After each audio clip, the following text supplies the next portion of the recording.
Hello, and thank you for joining us here for Cherry Blossom Home Edition. The Missouri Cherry Blossom Festival takes place every year, the last weekend of April, here in Marshfield, Missouri. And it's our mission to preserve American history and to present it in a unique and interesting way. This year, due to the pandemic, we have moved our festival online and hope that you will enjoy the interviews and panels that we have in store for you. Hi, everybody. Welcome to Cherry Blossom Home Edition. I'm presidential historian Larry Cook, and I'm so happy to be here today with Resa Willis, the author of FDR and Lucy, Lovers and Friends. Welcome, Resa. Hi, Larry. Good to see you. Love the tie. Oh, thank you very much. I appreciate it. Thank you so much. And, it's so good to be here and talk to you today about such an interesting subject. Your book sounds like kind of a tell-all, book on what I think is probably little-known history to most people on the relationship of FDR with Lucy Mercer. Can you tell me what motivated you to write on this particular aspect of FDR's life? Well, for one thing, it isn't very well known for all the work that's been done on both Eleanor and Franklin. This particular part of their life wasn't very well known.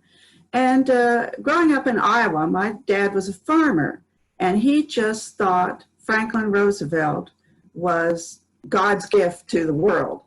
He was a big Roosevelt fan, and that kind of, got me interested in it as well. We really didn't hear anything about Lucy until about 1966. This is a good 20 years or so after Franklin Roosevelt's death. And then there were some reports that there had been this extramarital dalliance, love affair with this young woman. But my dad absolutely would not believe it.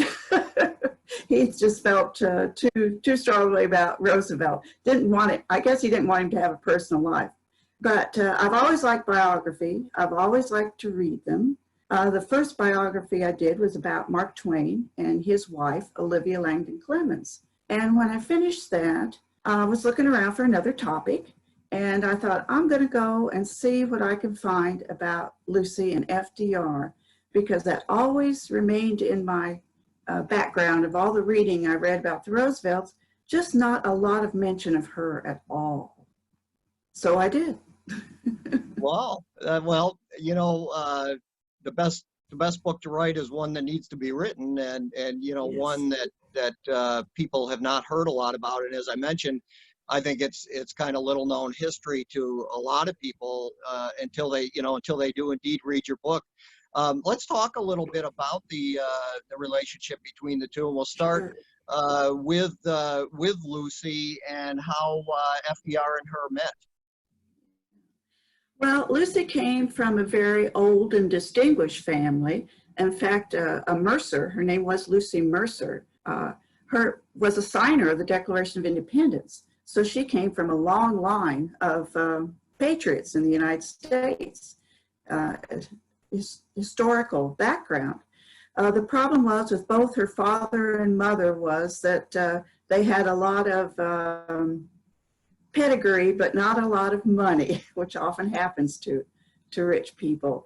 And so they went through their money fairly quickly, which caused Lucy to have to go out and go to work. Well, now she was well educated. She'd been educated in Europe. She spoke several languages. In fact, it was Alice, one of the people who put Lucy's name forward to help Eleanor. Eleanor was looking for an assistant because at the time in 1914, beginning of World War I, the United States wasn't in it then, but Franklin was the assistant secretary to the Navy. And being part of the Washington schedule, lots of parties, lots of presentations, lots of invitations, just a lot of social work. And Eleanor wasn't really interested in that. She was also pregnant with would have been their fifth child, but they lost a child earlier in their relationship. So pregnant, and she just flat needed some help. And so a lot of people recommended Lucy Mercer to do so. And so Lucy came to work for the Roosevelts as kind of a half nanny, half social director, half secretary. I guess that's quarters, isn't there, thirds? But kind of an all-around help to Eleanor. And they, at first, got along really great. And of course, Wow. Franklin noticed Lucy was very pretty. And as I said, well-educated and knew how to comport herself. And probably sometime around 1916, their flirtation, and it started out as a flirtation. Even Lucy admitted in later letters that when Franklin, they would pass as he was going to the Department of Navy and she was coming to work at the house. And he would always call out, "Oh, hello, there's my lovely Lucy." And they probably really didn't have a serious affair, maybe, until around 1916. So. Okay. Yeah, little did those people know when they were recommending Lucy for that job that they were changing history, right? Right, in so many ways. As I started to mention, I think that Alice Roosevelt Long was one who also recommended Lucy. So maybe she was planting a few seeds there. As I said, Franklin liked feminine companionship, and he liked pretty women, and he surrounded himself with them really all of his life. And he must have been really some personality, because I think they were all pretty much half in love with him. You know, from Daisy Suckley to his Grace Tully, his secretary, Missy LaHand, his secretary, his two cousins, Polly and Daisy. You know, he liked women. And he was quite a charismatic guy, I guess. And Yes, you know, very much so. you mentioned Alice. Alice would be Eleanor's cousin, of course, and Alice, it makes me smile when you think about Alice, because you said she planted some of the seeds, perhaps, and you know, she would say, if you don't have anything good to say about someone, come and sit next to me. So I think you're right on point with what you said about her. Now, as I understand it, Eleanor found out about the affair fairly early on. Yes, she had her suspicions around 1916 because Lucy was being invited to some of the same soirees and such as the Roosevelts were. And there, of course, FDR would be paying a lot of attention to Lucy. And so I think she had her suspicions. But it wasn't until 1917 when Roosevelt went abroad in his capacity as Assistant Secretary of Navy and became quite ill, possibly, you know, with all the talk of coronavirus now, possibly with Spanish flu. But anyway, he had to return home, and in unpacking his suitcases, she found the love letters from Lucy to Franklin. Sadly, I'm sure they were destroyed. Lucy also mentions later that she destroyed all of the letters from FDR. So that leaves a great hole for historians, a sad one. Yes, yes. Understandable at that time. Yes, and now after those letters were found, I mean, and in many circumstances, I guess there would have been a divorce, but obviously there was not in this case. And do you have any, you know, any history or theory as to why Eleanor didn't leave at that time? Sure. Eleanor actually said, you know, if you want to marry this woman, I will divorce you. And as you well know, divorce at that time was just not something people did. It's interesting. I noticed later on that of the Roosevelt children, 5 of them, I think they had like 19 divorces among all of them. So later you can see how things had changed. But Eleanor agreed she would divorce. Lucy was raised Catholic, and she was a Catholic. And so Sarah Delano Roosevelt, FDR's mother, was the person that really put her foot down because her son was going to be president. And she knew that if this ever came out, that he was divorced, let alone for another woman, there was no way he would ever be elected president. how times have changed. So Yes. really Sarah that ended it all, and pretty much told Eleanor and FDR, okay, if you got to stay married, but you can go your separate ways. And certainly Eleanor became more involved with community work and with civil rights, things she carried on through the Depression and into World War II, and even after Roosevelt's death. So this relationship between FDR and Lucy really changed history, just as you said. Sure. And, you know, what I find intriguing with this too is that with something as serious as an affair and a marriage like that, we have to remember this affair started before FDR came down with polio. Yes. And when he did get very ill with polio, despite the problems in their marriage, Eleanor still took care of him quite, you know, quite well. Maybe even, you know, some things even say that she may have even been responsible for saving his life during that illness. Yeah. Lucy had married in 1920.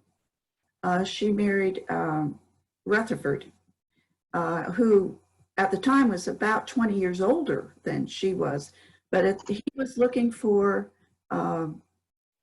really a stepmother for his children. He had 5 children. They had big families then. He had 5 children. And so she married him in 1920, and I believe Roosevelt came down with polio about the year after that, around Yes, right. that time. So there was some contact between them, but not a lot, we think, simply because she had married and then had a daughter of her own, Barbara. So during that time, you don't think that there was much contact at all, not just maybe personal contact, but through correspondence or anything like that? Washington, probably still today, but at that time was very closed, I guess. It was its own little world. And so things would get back and forth to each other. So she did find out about it. And there is some correspondence from other people stating that Lucy had contacted him at that time saying how sorry she was that he had been ill. So she was aware of his situation. And also Sure. that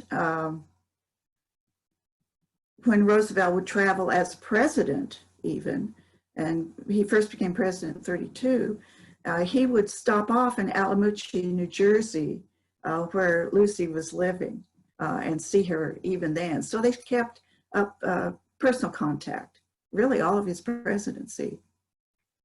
Did now the personal contact, as you mentioned, because I'm kind of intrigued with this lapse, and then they went back to it.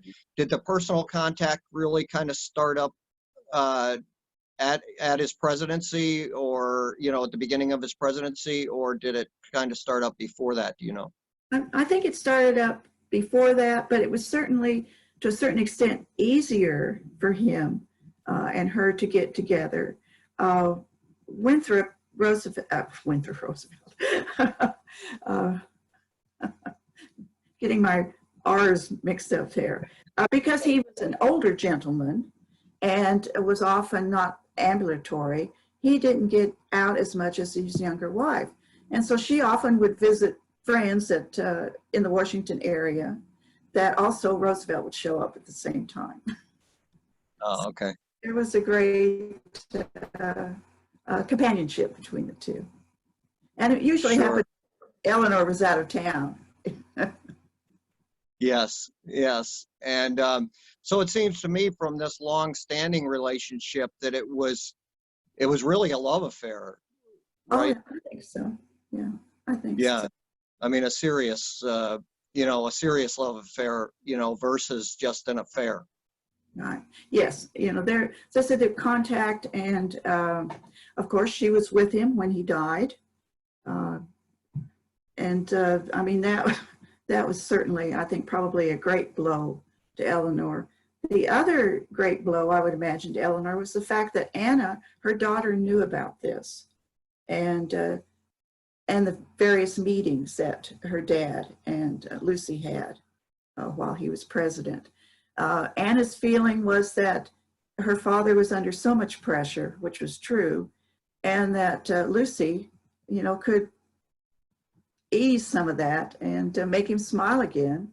And she came and went to the White House as well. She was registered in the White House visitors, I guess, book, you would call it, as Mrs. Johnson. I don't know how they came up with that name. But then after Winfred Rutherford died, she was in there as Mrs. Rutherford. Okay.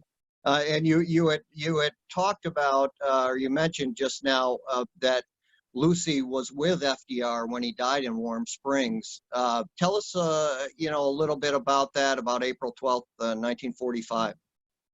Yeah, Lucy had gone there with Elizabeth Shomatoff, who was the artist who painted the last portrait of Roosevelt.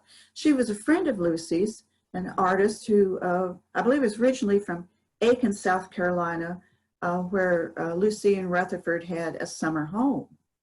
And she was a quite well-known portraitress. And she had done portraits of the Rutherford children and also of Lucy. And it was Lucy's idea to paint. She said she really should paint the president because he has such a open and friendly face and nice eyes. Lots of people always commented on Roosevelt's eyes. And so it was really Lucy's idea to get that portrait painted. And it was that last day, I think it was April 12th, this is the 75th anniversary of Roosevelt's death, that they were, Shomatoff was painting him, and he was in that very famous kind of cloak that you see, and holding, originally I think she wanted to call it, Shomatoff wanted to call it the peace treaty, but Roosevelt insisted, no, that should be the charter for the United Nations, because the United Nations was about to be brought about, renewed again. And she was painting him when accounts vary. Some say he just slumped forward. I believe it was Daisy who said that no, he his hand crossed the front, his face, several times, and then slumped forward. And they got him into a bed, got a doctor there. Of course, by that time it was too late. But immediately when Roosevelt collapsed, Lucy said to Elizabeth Shomatoff, we need to leave, because she realized that Eleanor would soon arrive and that probably the children, and she didn't want to be there for that. And so they started to drive back to Aiken, South Carolina. And when they came on the radio, their driver, gentleman, I can't remember his name at this point, but he heard the women crying, saying that, oh, he's died. And the driver thought they were speaking of Lucy's son, who was in the war. Lucy insisted that they stop at a hotel. And that's when she went into the hotel and found out that all the people in there were crying, that the receptionist was crying, those people on the phone were crying, and she realized that Roosevelt really was dead. And so she went back to Aiken, South Carolina. And it was till after that, for a little while, that she had some contact with Eleanor. Eleanor was very magnanimous about this. She, I guess, just realized how much Franklin thought of Lucy. I think she was more upset with her daughter keeping the secret all these years. But she even allowed Lucy to visit Franklin's grave there at Hyde Park. And Lucy only lasted 3 years after him. She died in 1948 from leukemia. She had some conversations, but correspondence with Eleanor after that. And I think Eleanor had gone her separate way and was just had to accept this. So, and she did. The one thing that I find amazing, you were talking about when FDR when he passed away, he was getting his portrait painted, and I find it amazing that Eleanor actually sent that unfinished portrait to Lucy. Yes, there were several copies of it, and actually, what she sent to Lucy was kind of a smaller one than the one. I believe it's probably at the FDR library, the large one that we usually see. Yes. Lucy even asked Shomatov not to tell people that she had been there when he died, and I guess Miss Shomatov wanted to respect her friend's idea. Wow. She did, yeah. When you I'm sorry, really different world. People who kept secrets. yes, No and offense. when you think about the number of people that, even though Eleanor, I guess, she knew most of the time about Lucy, but still the number of people around Eleanor and FDR that did keep it a secret, as we mentioned, Alice, you mentioned Anna, and I'm sure there were a lot of people, FDR himself, of course, kept it from Eleanor, and I'm sure there were a lot of people in FDR's inner circle that, that kept it a secret as well. So Eleanor must have, when she really thought about that, she must have really felt on the outside of things by, in reference to a lot of people that were close to the president and her. Yeah. Well, I guess she had made her peace with it. She really, I think, found herself, and I guess we have Lucy to thank for this, as a humanitarian and as someone beyond just the First Lady role, but a really humanitarian to the world. And I doubt she would have done that if she had just stuck to the traditional role that kind of society would have established for her at that time.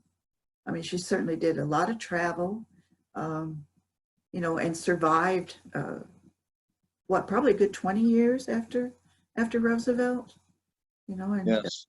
really did much in civil rights, much in women's rights, workers' rights. She was a great lady. I'm glad you mentioned that, because as a historian, I'm intrigued with how one little thing, and not that this affair was a little thing, I don't mean it that way, but throughout history, one little thing can change history so much. As you mentioned, you doubt Eleanor would have went on to do, and this was a big thing, of course, in their life, but in a personal life, it's one thing that, as you mentioned, just really changed history. And there's so many examples of that through history, where if one little thing would have been different, history would have been, been very different. So I was glad to hear you mention that. I wanted to ask you about when you were researching the writing for this book. As I understand it, you had actually made some contact with some relatives of Lucy. Yes. Now I even had some contact with Barbara for a while. That was Lucy's daughter, the only child she had. I think she had thought enough time had passed, and she was also getting older, and I think all seemed to reflect a little bit as time passes. And I think she wanted the true story to be told. So I did have some contact with her, but life can throw you some curveballs sometime. Just so happened all the things came out at around the same time as the Clinton-Lewinsky affair, whatever you want to call it. And understandably, this was her mother. She just, she shut down. She shut down. And I just, feel really bad about that. But I did also have contact with Lucy's niece. Lucy had an older sister, Violetta. And even Lucy had named her daughter. Excuse me, let me run back again. Lucy's sister had named her daughter Lucy. So she was another Lucy. And she was very helpful with me. She was the niece of Lucy. She was very helpful. She had a lot of photographs that unfortunately she didn't want me to publish them in the book, the ones I do have are from the Presidential Library. But she had a lot of photographs that I could see, so I could see what people look like. She had memorabilia. And I got to learn some little things about Lucy I probably never would have known from just reading letters and things like that. So it was, I'm glad I got to know Lucy. Blunden was her name. And sadly, she's passed on too now. But I have heard from the FDR Library that there are some descendants of Barbara that are kind of getting interested in their family history. And so maybe some new things will arise. We can always hope for, but that's the wonderful thing about history. And you know that as a historian, stuff comes up all the time. It's great. Yeah. Yes, absolutely. And did you have any contact with any of FDR's, relatives or descendants to talk to about in your research of the book? No, not really. Their things are so well recorded at the FDR Library, and almost all of them have written about, their years in the White House, and they have mentioned Lucy in there, there was plenty of information on that. Yes, great. Well, you wrote a wonderful book on a story that definitely, as I mentioned early on in the interview here, that I think that without you writing this book, a lot of people may not have known about this, and it is an important part of history, and as we just discussed, and how many things throughout history changed because of it. So I thank you so much for writing such a wonderful book. And so thank you so much. This has been a great interview. And was there anything else that you wanted to say about the book? Or in making me think of all this again, I remembered I had this book as a kid. It was published, it was about Fala. It was published in 1942. You can see, and I had this as a kid. It's his autobiography. It reminded me that after Roosevelt was gone, Fala went to Eleanor, and she would talk about how it gave her great comfort to have Fala around. And I thought that was so endearing. Nice. Believe it or not, I have that same book in my collection. Yeah, I do. It's a great book. It's a cute little book, and you see where Fala was, with the pictures in there are great, with Fala in the presidential limousine with the president and all of that stuff. There's some great photos in there. So thanks for sharing that. That was cute. Well, again, I've enjoyed speaking with you, and thank you so much. And thank you again for what you do for history and for writing about such an important subject. Well, thank you. It's been great to revisit this. It's just been great. Makes me want to dig for more. Well, we'll look forward to your next book. Hey, and we're all going to meet next year, 2021. Let's hope the festival's back. It will be, and we'll all be there in person. It'll be great to see you in person. Okay. Thank you so much. Okay. Bye-bye now. In closing, we'd like to thank all of you again for watching, and we'd like to encourage you to stay connected to the Cherry Blossom Festival through our Facebook page and website. Our Facebook page is Missouri Cherry Blossom Festival in Marshfield, Mo, and our website is cherryblossomfest.com. There you'll find more panels and interviews and pictures representing the best of American history. And we hope to see all of you here in Marshfield next year as we celebrate the 15th Cherry Blossom Festival.